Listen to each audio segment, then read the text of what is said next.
Doctor Zainab, क्या किया जाए? ये जो पानी सूरत हाल है पाकिस्तान की, कब तक इससे निकल सकते हैं और इससे निपटने के लिए क्या लाहे अमल अब हमें अपनाना होगा?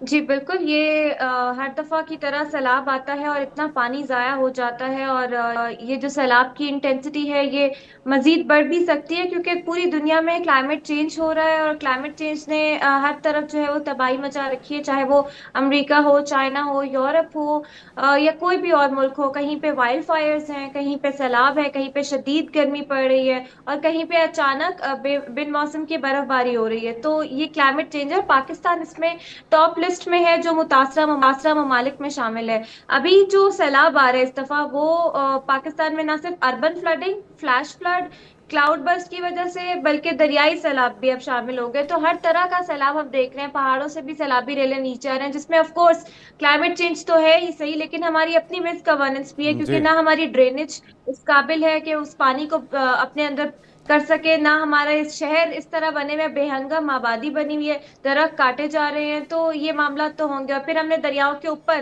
कंस्ट्रक्शन कर रखी जी, है। ये अभी ये इस जो पानी सारी स्टोरेज चीज़ें डॉक्टर का साहबा, मसला है। जिनकी आप निशानदेही कर रही हैं, जी ये अपनी जगह बिल्कुल मौजूद हैं। गुज़िश्ता रोज़ हम देख रहे थे एक टीवी चैनल के ऊपर वज़ीर माहौलियाती तब्दीली मुसद्दिक़ मलिक साहब ने ये इस अंदेशे का इजहार किया है, इस खदशे का इजहार किया है कि अगर यही सूरत हाल रही तो अगले साल इन मौजूदा स्पेल्स के अंदर 3 और ऐड कर लें तो वो तो और वर्स्ट कंडीशन हो जाएगी। तो क्या आपको लगता है कि हुकूमत के पास इतनी कैपेसिटी है कि वो सारी चीज़ों पे 1 साल के अंदर अंदर काम कर सके और अगले आने वाली बड़ी तबाही से बचाया जा सके खुद को? देखिए, ये अभी 1 साल भी नहीं, चंद महीने रह गए हैं। साल मत जी। गिने आप। और वो बिल्कुल सही कह रहे हैं। बेस्ड ऑन वेदर मॉडलिंग या डेटा जो क्लाइमेट चेंज का हम इकट्ठा करते हैं, उसकी वजह से हम ये कह सकते हैं कि अगले साल मानसून मजीद पहले दाखिल हो सकता है, क्योंकि बारिशों का जी। ट्रेंड चेंज हो रहा है और लंबा मानसून सीजन चल सकता है। तो देखिए, बात ये नहीं है कि हम अगले साल क्या कर पाएंगे। बात ये है कि अभी हमें क्लाइमेट इमरजेंसी लगाने की जरूरत है पूरे मुल्क में, और फौरी तौर पे हमें वॉर फुटिंग की बेसिस पे हमें एक्शन लेना पड़ेगा। क्योंकि अगर हम आज एक्शन लेंगे तो अगले 2-3 सालों में हमें कुछ बेहतरी नजर आना शुरू होगी। ये नहीं कि आज हमने एक्शन लिया तो अगले साल हम और महफूज रह एक्शंस में सकते क्या हैं। क्या शामिल है ये डॉक्टर साहबा, अगर आप एलैबोरेट कर सकें?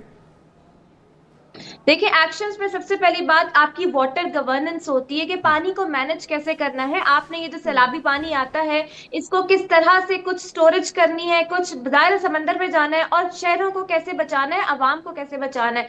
उसके लिए जरूरी ये होता है कि आप एक तो फ्लड प्लेन इंक्रोचमेंट खत्म करते हैं, लोकली ठीक लेड है। अडेप्टेशन प्लान यानी कि डिस्ट्रिक्ट लेवल से अडेप्टेशन प्लानिंग करते हैं, और डैम, छोटे डैम, ये जो मैदानी इलाके हैं वहां पे चेक डैम, पहाड़ों के आगे जो रेले आते हैं उनके पानी को थोड़ा स्टोर करने के लिए बनाते हैं, क्योंकि आपके मुल्क में पानी की किल्लत भी हो जाती है हम्म। जब ड्राउट सीजन आता है।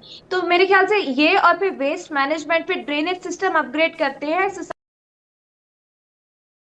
चेक करते हैं कि ऐसा मसला ना हो, रियल एस्टेट सेक्टर और कंस्ट्रक्शन इंडस्ट्री को बिठाते हैं और बिल्कुल सही। डिस्कस करते हैं कि ये रीलोकेशन पॉलिसी क्या होनी चाहिए लोगों को, कि वापस उधर ही जाके आबाद ना हो जाए। बिल्कुल ठीक है। अच्छा, ज़ैनब साहब ये भी बताएगा, क्योंकि हमें इस बार खुराक की किल्लत का खदशा भी दरपेश है। इस वक्त जितनी तमाम फसलें थी वो तो तबाह हो चुकी हैं, पानी की नज़र हो चुकी हैं, लेकिन अब हमें जो फेस करना पड़ेगा वो एक महंगाई का एक बहरान भी होगा, और लोग उससे किस तरह से निपटेंगे। जो घर बार भी खो बैठे हैं, अपना माल मवेशी खो बैठे हैं, उनके पास तो कुछ बाकी नहीं बचा, कोई जमा पूंजी नहीं बची है, उनके लिए ज़िंदगियाँ गुजारना बड़ी मुश्किल हो जाएगा। तो हमें क्लाइमेट चेंज को देखते हुए फसलों को किस तरह से तरतीब देना होगा, क्योंकि हम अपने मौसम को, जैसे आप कह रही हैं कि अब जो मानसून का स्पेल है वो पहले आ जाएगा, इससे भी पहले एक्सपेक्ट किया जा सकता है। तो फसलों को भी, क्या काश्तकारों को भी इसमें एंगेज करना होगा, उनको भी इस हवाले से प्रोग्राम का हिस्सा बनाना होगा, क्योंकि फसलें भी हमारी जो है वो सबसे ज़्यादा, हमारा तो दारोमदार ही काश्तकारी पर है। देखिए, जो इंडिया से इस वक्त पानी आ रहा है ना, वो डैम्स से आ रहा है। उसमें रेत इतनी ज्यादा आ रही है कि पंजाब में जरिए जमीनें तबाह हो रही हैं रेत की वजह से।